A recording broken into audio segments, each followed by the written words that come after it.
I have my screen. Is my screen supposed to be this short? And You're good. Square? Yep. You're good. Okay. I got you in the corner. I'm in this corner. Can't see the. Okay, we good. Yep. You're on point. Let me just. Well, so we wasn't live. It's just me and you in the room right now. Okay. Yeah. Yep. We're on live now. Boom. Hey, what's up, everybody? Just go ahead and as you log in, share this content, share this information.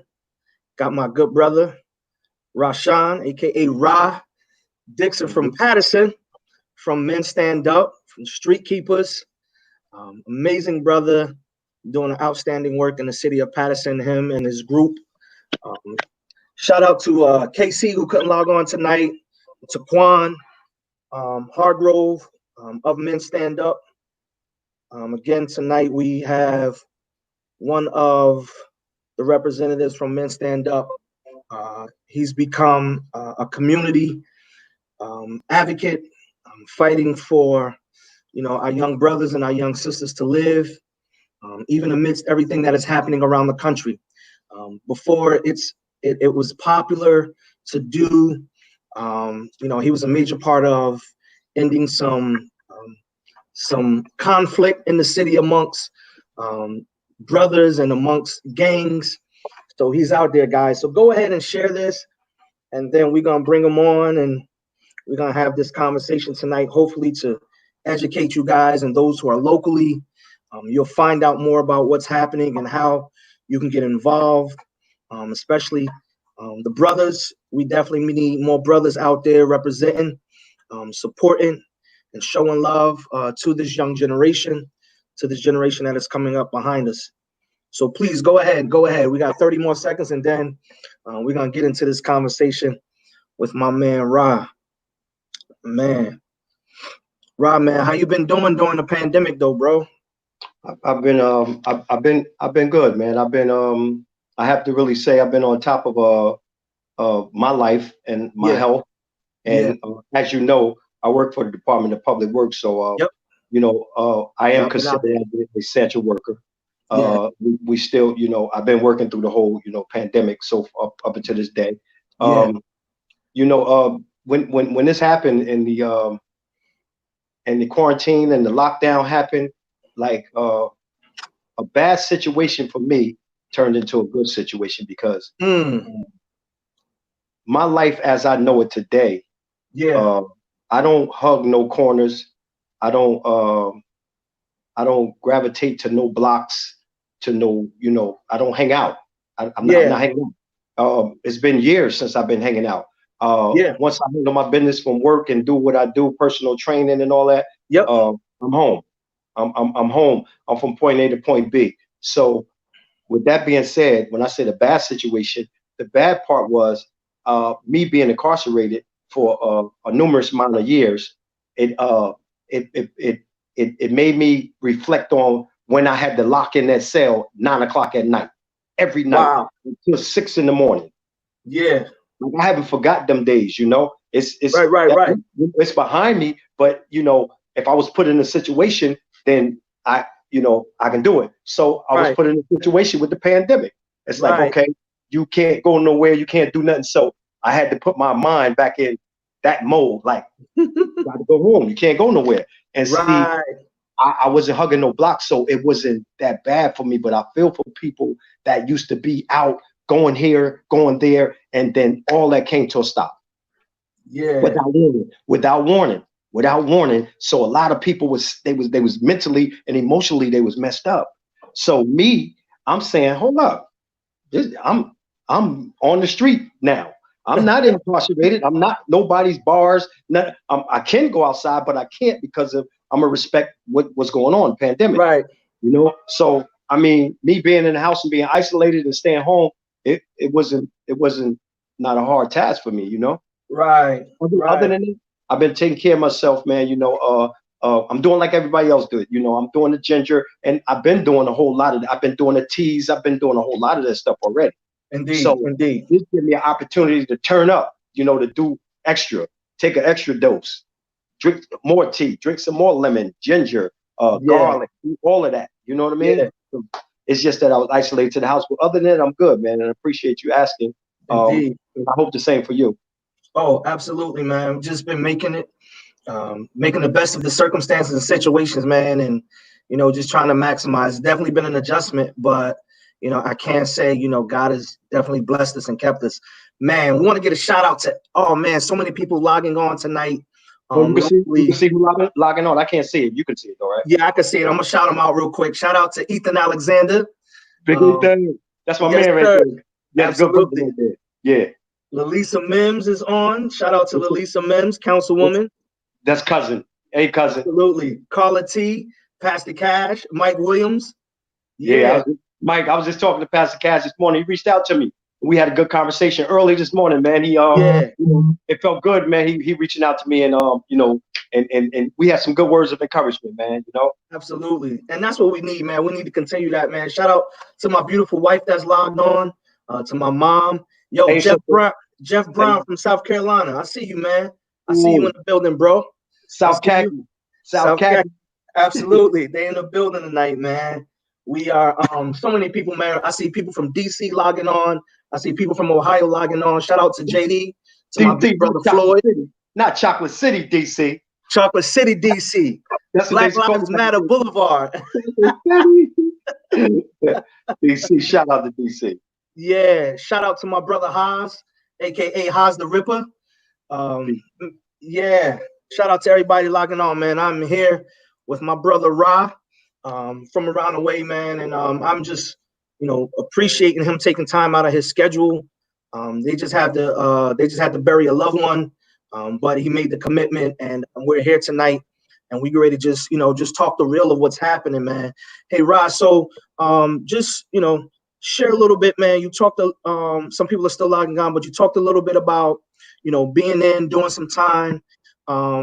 When did things change for you? Because sometimes some people come home and they fall right back into it. So what was your moment where you was just like, man, I'm not going back into that no more? Like, yo, I'm trying to do something different. When did that change for you?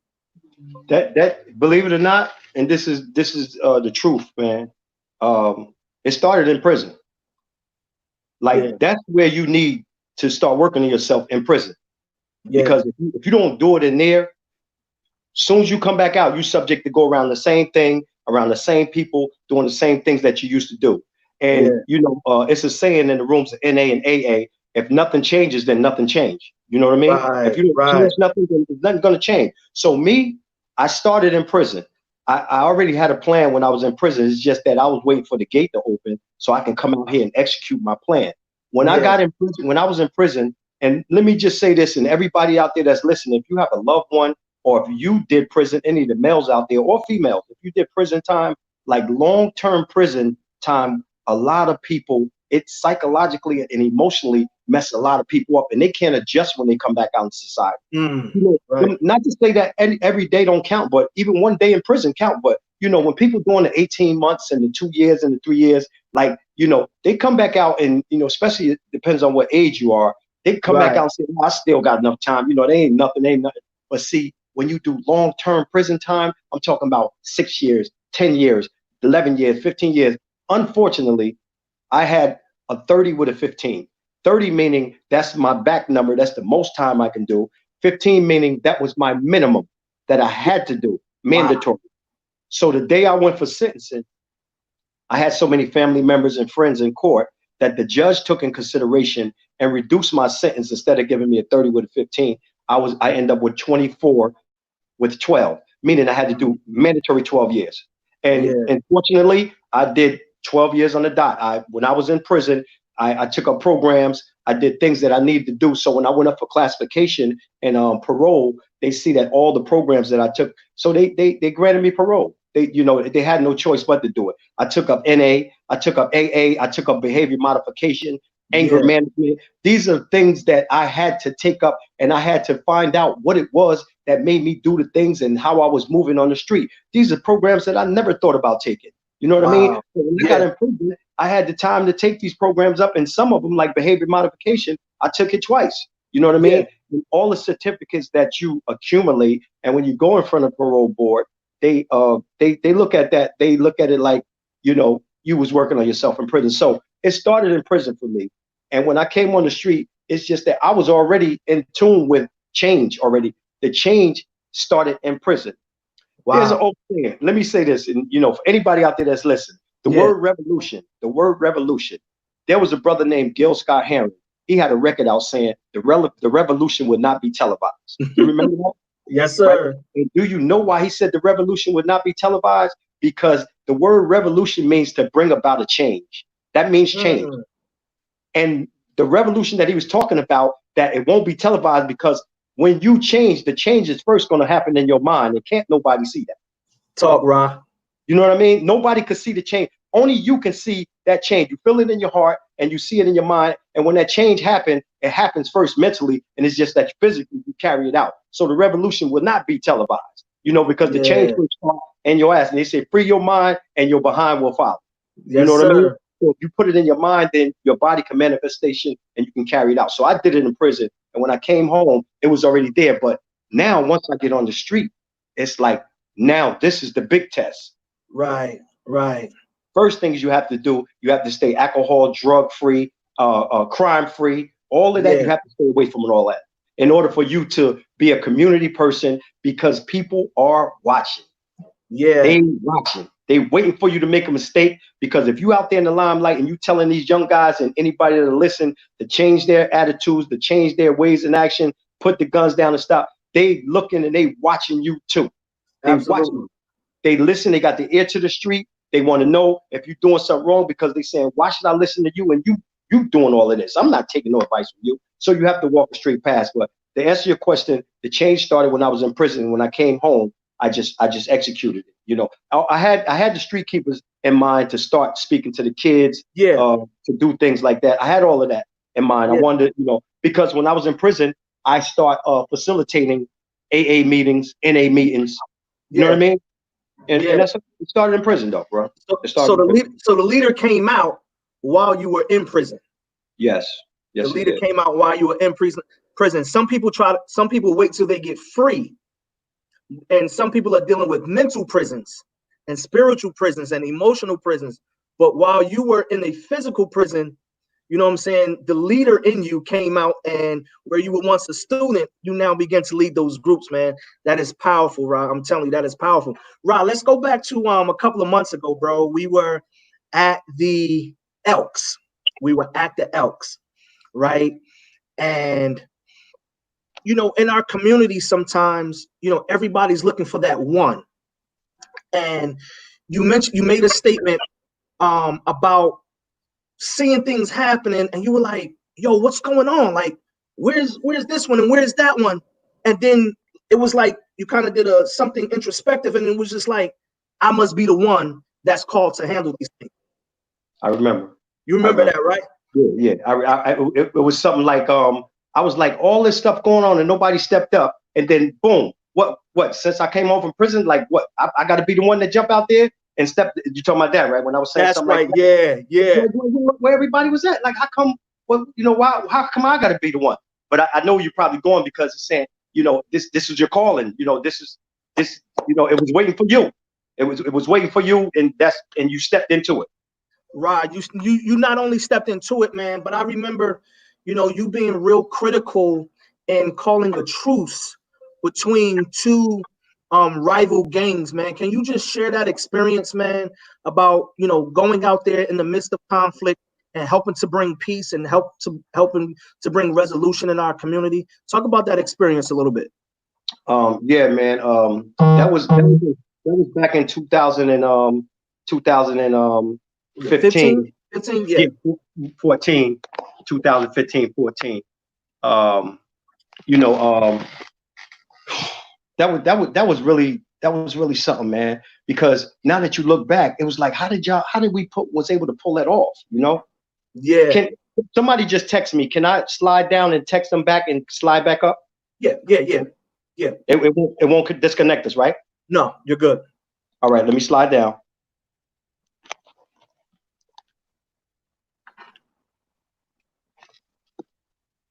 And so, what we're ready to go into, Ra, is again, 1/3 of the leaders for the Men Stand Up group, and he was very instrumental in resolving a conflict that was happening out in the streets. Him and his guys, they were going out at different times of the night, the evening, and then they were able to bring different entities of the community, some professionals, some cops, some lawyers, and they got the two groups together. And so he's going to give us a little more insight and backdrop on that whole experience. Again, part of, being involved in the community, even if you're not the one, even if you're not the one, get connected to people and groups and organizations that are actually doing the work. You can make financial donations. You can go down there and speak to them and, let them share their vision and to see what you can do to be a part. So, Ra, let's circle back to that whole experience, man. That whole truce. How was that, man? To keep it short and simple, 2014, 13, and 14, there was a lot of shootings up the hill and down the hill. As you know, for people that's out of town, in Patterson, there's a bridge that separates uptown and downtown. Uptown will be the east side, downtown will be the north side. So the north side they call down the hill, which it is a hill on certain parts of Patterson that you have to go down to get across the bridge. And up the hill will be up on the upside of the bridge. Okay. So with that being said, down the hill and up the hill, this is not something. All right. Let me text them and tell them that everything is good. All right. Be right back. All right. So everybody, thank you for your patience. Tonight he's in the middle of handling some things that are happening in the community. They needed response, and we shared that with me before we got on. But again, we want everybody that can to get involved with what is happening locally, to get involved with what's happening, around the country. There are protests that are happening around the country dealing with police brutality, fighting against racism, and the many things that are happening. But, for those of you, wherever you live, check to see what's going on in your backyard. Those fights locally are just as critical as the fights nationally. Those fights locally are just as critical as the fights nationally. And, our young people need us. We need each other. And, if we can come together, if we can put down and settle our differences, we will be more powerful. One thing that 2020 has taught us is that, it showed me what's really priority. It showed me what's really important. So I want us to, get involved. I want us to be connected to what's happening in our community. It is not posting different things that are happening is one part of it. The other part of it is now actively going down, finding out, who's in charge of the different auxiliaries or the different departments, and finding out how you can make a difference in your community. These organizations need our help. And so even on top of what's happening around our country, we still have violence in the city of Patterson that we need to assist these organizations on. So I'm encouraging you guys.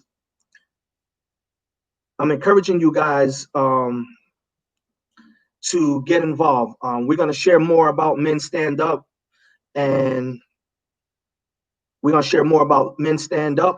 how you can get involved with them. Or if you're watching from somewhere else, if there's a community organization, even if you know that is not something that you are called to, find out who is actually servicing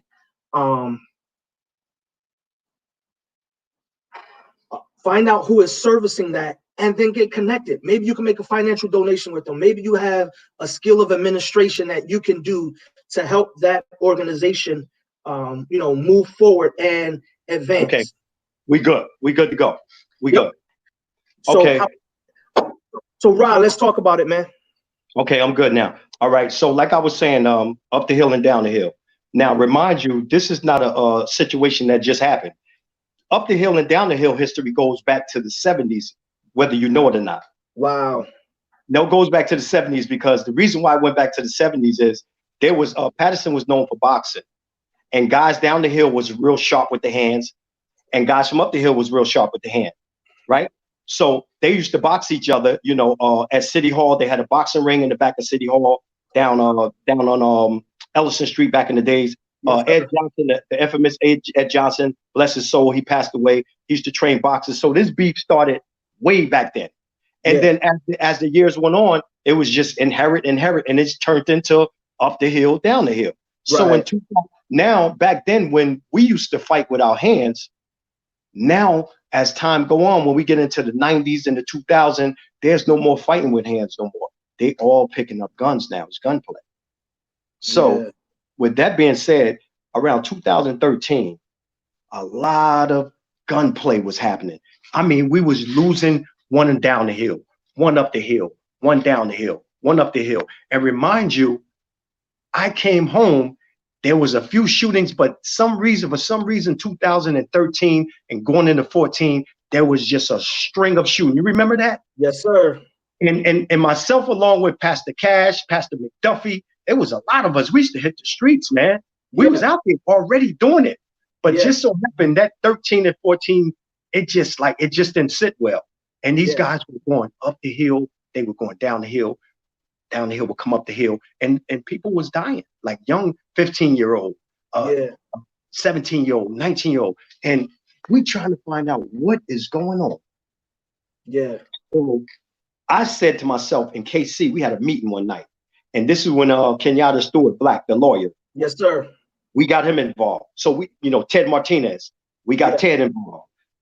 So we had to reach out, and we all had to come together like, yo, we got to stop this. We got to get to the root. And the only way we're going to get to the root, we got to go in the street, and we got to find out who is doing this and what is going on. So I was responsible, me and KC, we was responsible for the guys up the hill. We got to find out what's going on. We got to get to the leader, whoever that may be. We got to get in his head and find out, look, we got to talk. And then Kenyatta and Ted and a few other brothers down the hill, they was responsible for that. So after we gathered information and we were able to get to some of the guys, the key players that was happening, without mentioning names, we got it. We really got to them, and the conversation was like, look, man, what's going on, man? Their thing was, I don't want to talk, man. They just murdered one of my homies. They just shot my boy. They shot my cousin. But I'm like, yo, we got at some point, this shit got to stop, man. It has to. Because if you go back and you retaliate, then it's never gonna stop. It's not gonna stop. At some point, bro, can you please, yo, can we just talk, man? Can we just, like, for one moment, man, listen to me? Then I start running down to how I was in prison. My cellie was a lifer, 30 to life, me never coming home. I'm saying, bro, I just left a whole bunch of dudes, killers, gangbangers, drug dealers, carjackers, robbers. Cause like I just left them behind the wall, bro. You don't want to go through that. I'm telling them, like a couple years ago, I just left them, bro. We got to stop this. So to make a long story short, we start getting in their heads, like, look, so by us jumping in the middle and they holding them and we holding them up here, it gives them just a little time to think. Yeah. So after we brought it down to a calm, 10 shootings, 5 shootings, no more, nobody died in a week. But it was just still, isolated shootings. Yeah. We came up with a concept saying, okay, this is what we'll do. Ra, you and y'all is responsible for up the hill. We responsible for down the hill. We got to try to get in these guys' head and see if we can set up a meeting where they will come. We will go to a isolated area. Yeah. And it has to be in neutral grounds. Yeah. And we have to try to get them all in a closed setting so we can stop this shit. I spoke to the guys up the hill. They was struggling with me back and forth, but one of them came to, he said, you know what, big bro, yo, set it up with me. I had the guys from GG Ave, which is Godwin and Graham. Yep.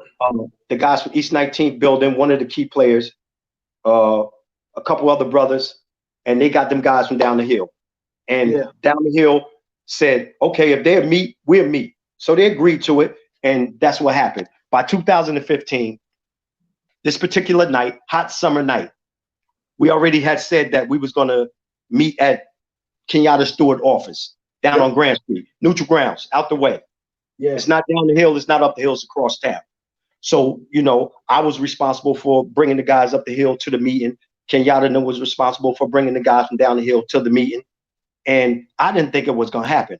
So when I went through Graham Ave, first I went to East 19th and I was looking for this particular name. And I said, look, I'm looking for such and such. Where you at? They said, oh, he upstairs taking a shower. I said, yo, tell him, man, he got to come, man. He told me to come back and get him. They was like, yo, he in the house. He taking a shower. I needed him to be there, but he didn't make it. So we left. I went down to Graham and Godwin. I had a black Tahoe, right? About 7 of 8 of them jumped in mines. Yeah. I was like, yo, I came through. I was like, yo, y'all ready? You said y'all was going, right? They was like, yo, they going to be there. Now, remind you, these is guys that they done shot each other. And they the only way they see each other is they was taking shots at each other on social media, Instagram and Facebook. They never would see each other unless it was drive-by or unless they was at a party or unless they were trying to hurt each other.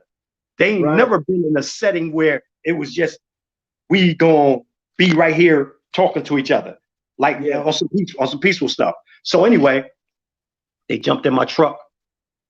I didn't ask nobody, did they have drugs or guns on them? I didn't even care. Get in, we going. They got in.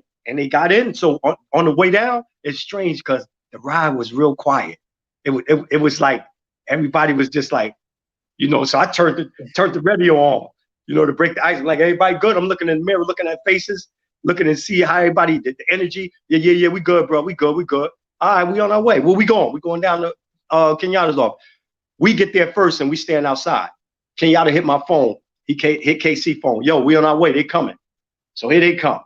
So we standing outside and we was at a standstill like, who gonna go in first? Yeah. So I told the dudes with me, yo, come on, we going in first. We get in first. They sit on this side of the table.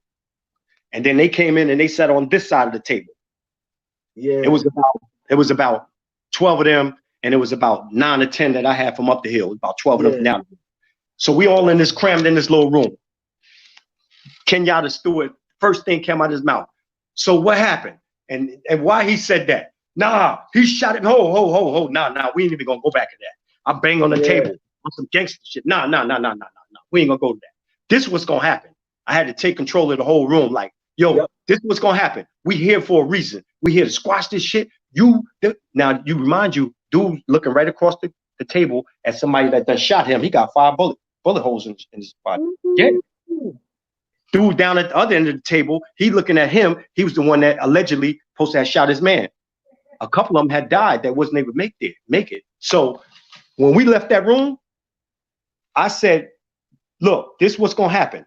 We're gonna finish this meeting. Y'all gonna shake hands, you're gonna hug, or you're gonna do whatever, and we're gonna go outside and take a picture. And this shit is over, man. This is over. That summer of 2015, up the hill was able to go down the hill. Down the hill was able to come up the hill. They had basketball game. Remember, we had that big thing at the college. We had a whole bunch of events, and that was that, man. But it was intense in the room. It wasn't no piece of cake and no walk. You know, we really had to, take control, man.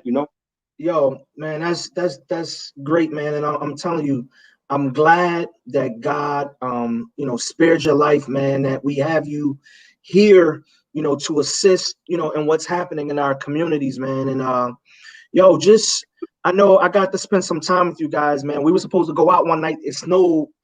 So I just got to sit and politic with you guys, just on like the strategy, your approach, to how you, talk to the families, man. But what has been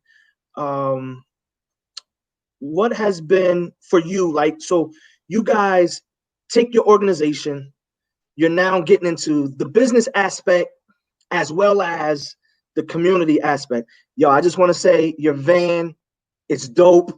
That junk is ill, bro. You know what I'm saying? That's dope. But with your organization, man, what's your end goal? What's your end game with what you guys are doing?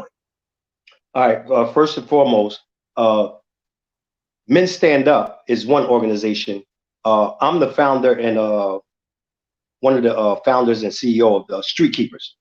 The Street Keepers is an organization, and our mission statement is to bring and to keep peace in the streets. And that's how we were able to stop that beef, because our whole thing is we have to be in the streets. You got to meet some people where they at. They're not going to come to you. They're not going to come to you. So my vision when I created this, came up with Street Keepers, it was to go out in the street and catch them on the block doing what it is that they're doing and interrupt it just for a minute just to get in their head. And we have people like Mr. Moody, rest in peace, bless the dead, Ed Cotton, big brother Ed Cotton that just passed away. Yes, sir. One of the original Street Keepers, the original, when I first came up with it, they jumped on board. Mr. Moody, Smallwood. It was a whole lot of us, man. It was a whole lot of Street Keepers. And we would go, the thing was to go in the street at between the hours of 10 o'clock and 12 o'clock at night. Go right on the block while they're in the midst of doing what they're doing and try to stop them. Because if we stop them right there, we may have stopped the next murder. We may have stopped the next shooting or somebody killing or going to jail. So that was the Street Keepers, right? Out of the Street Keepers came Men Stand Up and other organizations. As you know, the Brothers organization was already in effect for years. KT and all of them, the Brothers was always, shout out to the Brothers. Shout out to the Brothers indeed.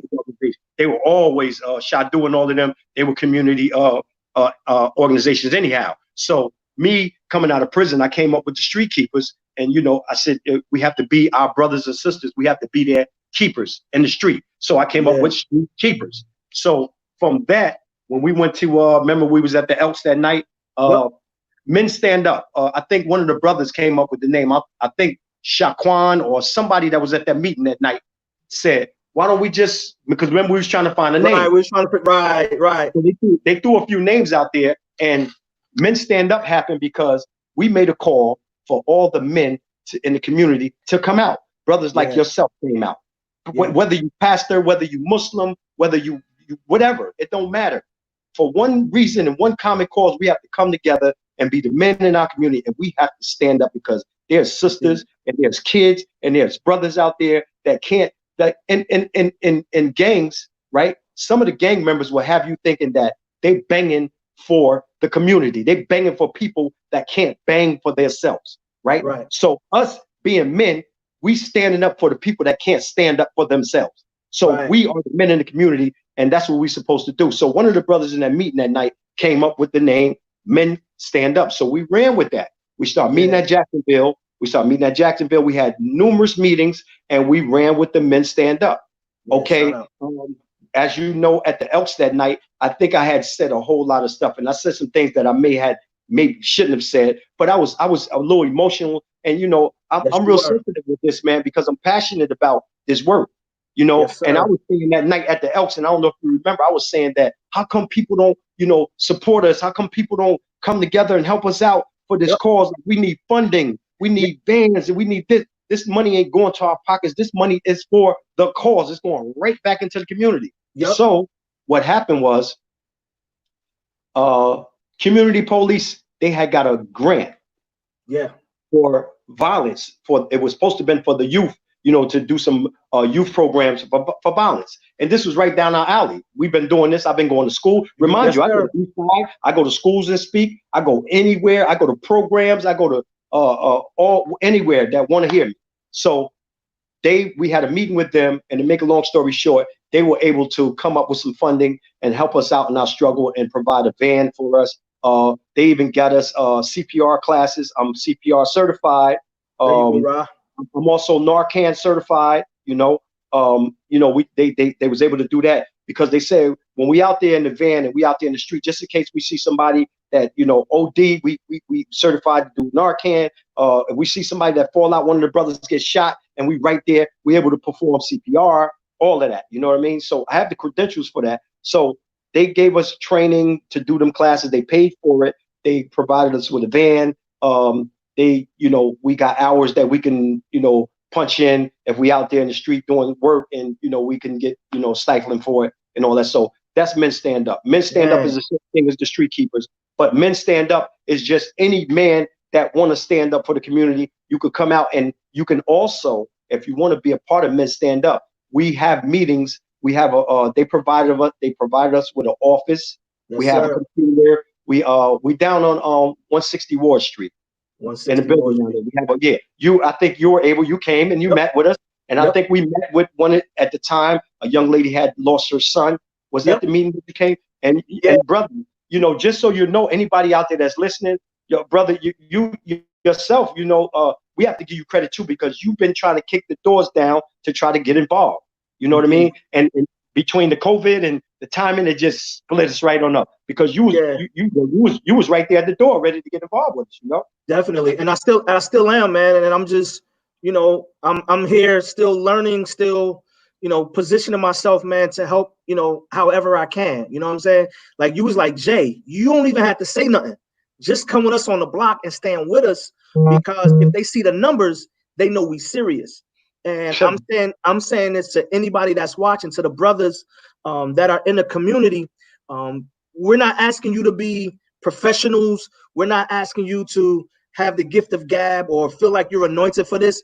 But Ra and his guys, they're trained. They have a passion for this. If we can just support them, man, something that I call the ministry of presence. If you can just show up at those times that those guys go out, it would do the community well. It would do the community well, and they will be able to get so much done. That night, the night that we're talking about at the Elks, man, it was just such a passionate night. Brothers from different religions. We had pastors, we had ex-police directors, we had politicians, we had trainers. I mean, DPW. We had so many brothers in the room that night that were sharing their feelings, and they were able to get it out. Like Ross said, he said so much that night. I think I may still have that on my no. We went live on your page. That's what it was. It was live on your page. Yeah, we went live on your page. But it was just so much said that night. And one of the greatest things that came out of that night was that we started following up.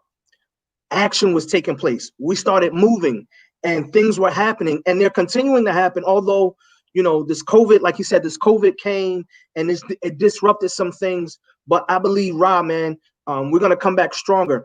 Just can you bring everybody up to date? What's been happening the last couple of weeks?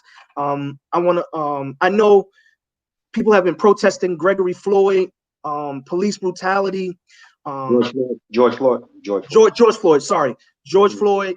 The police brutality. There's some things that came up even in our city with police brutality that they're fighting for a guy named Jameek Lowry.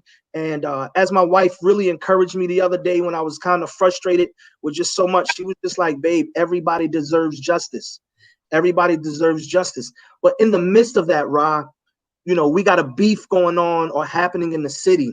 Can you just update people what's been going on since Easter? Let me say this to you. Because of the COVID-19 and because of that, you remember when it first happened, they was giving cities curfews saying that they had to be in the house by 8 o'clock. Yeah. When it first happened, North Patterson, Jersey City, and the police had their hands full, and they were supposed to have been enforcing that. And from that first day, a lot of people, they never respected that 8 o'clock curfew. Right. A lot of people, if you went out there at the first week, I think the streets was kind of like a little empty.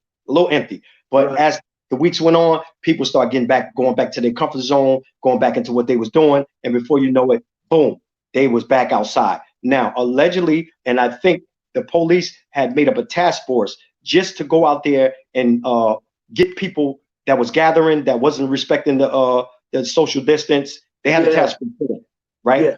Now, here's the thing. Once the lockdown happened, the schools were closed, right? Everything was shut down. The only people that were supposed to have been out was essential workers. Right. Now, being as though it started getting a little warmer, everybody and their mother hanging out on the street. They out there. They out there on the street, right? Now, remind you, school is not out. School is out.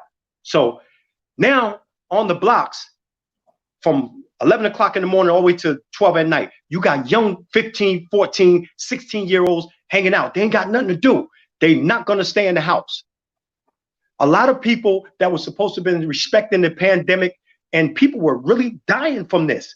But our younger generation, they looked at it like it ain't happening to us. Yeah. It was in our mind that it was happening to a lot of older people, and it wasn't happening to young people. And if you look at it, a lot of young people wasn't because of your immune system. Okay, some people had underlying issues, medical issues, and the pandemic was attacking the immune system, and they were going in the hospital getting on the ventilators. But if you look at the streets, it's more people hanging out in the streets now than it was before. So now that the blocks are crowded, it's too crowded. It's overcrowded. Now people are stepping on people's toes. You got people coming out the woodworks out there hanging out doing stuff. So it's too much going on now, and it's too crowded. So it's like, oh, it's too much going on out here. We got to make some room. And once you get everybody in the space, everybody out, it's a lot of things, a lot of stuff start happening. Yeah. And the police officers had their hands full. Whether they couldn't, it just was so much. And a couple officers died, a couple fire department guys died. So the officers at first, they was like real cautious about jumping out, touching people and grabbing people. You know what I mean? So they couldn't do nothing. So it was like the officers riding through like, man, I can't, we ain't, if it ain't shooting and nobody ain't died, we not getting out the car. So by that happening, you follow me? By that happening, the streets start getting more crowded. You could ride through the streets right now. Every block, they all out there. People was cooking out. They was grilling. A lot of people just wasn't respecting the pandemic and the quarantine. They wasn't respecting that. So it's so many shootings out there, and a lot of our young brothers are getting caught with weapons. Where they getting the weapons from, I couldn't tell you. I don't know. But Men Stand Up in the last 2 weeks, what we've been doing, because we're not able to be out there and we respect the social distance, the best thing we could have did was we start putting it. We got a lot of, somebody donated masks, gloves, sanitizer. We got it from somewhere, and it was paid for through the organization. So what we start doing, putting it in plastic bags and bagging it up. And the best thing we could do is still stay in contact and stay relevant. So we was going out to the same blocks where we was telling these guys, put the guns down, stop hitting each other, stop killing each other, stop shooting each other, and giving them gloves, giving them packages. At the same time, like, yo, y'all all right? Y'all all right? You good? You good? Yeah, you good? Okay, yo, here, take this. Put this mask on, man. Come on, put these gloves on. All right, big bro. So that's what we've been doing lately, It's good, man. Good. Rob, you already gave information. Somebody asked, can women be involved? I know it's Men Stand Up. Can women be involved? Someone asked that. Yes, women can be involved, but the part that, like, going out in the street, it's a time and place for that. But when we got functions that's coming up, outside functions. Once everything get back to normal, open up, yes, women can be involved. Yes, they can. When we have functions, they can cook food, they can serve food, they can take numbers, they can do keep records, they can whatever it is that they do that they're good at and what they like to do, we would like for them to do it. You know what I mean? And you know what? And I remember you just asking me that. You said, what is the goal in the end game, right? Yes, sir. For me and the Street Keepers, the goal was to get 2 neighborhood houses, one in the 4th ward and one in the 1st ward. Neighborhood house will be / a safe haven. Yeah. A safe haven where we can have our offices there. The kids could come there. They can do computer work. We can have cooking classes. We can have computer classes, music classes. Have a studio. That's the ultimate goal for us to get us 2 buildings, one down the hill and one up the hill. Good. And that's definitely something. As I stated earlier, there are ways you can get involved. There are ways you can assist. There are ways you can partner with Men Stand Up and be a part of what they're doing. Their goal, they want to get 2 buildings. That's going to take finances. Again, these guys are very great at what they do. Our community needs them. These guys are mediators in the community, and those neighborhood houses will be a blessing. You just don't know how many young people are experiencing very stressful situations out there.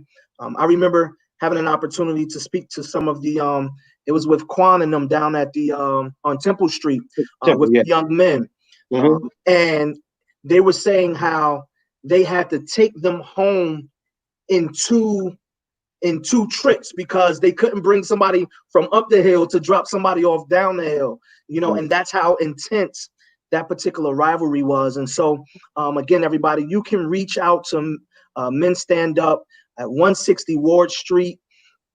What floor is that, Rob? What floor was that?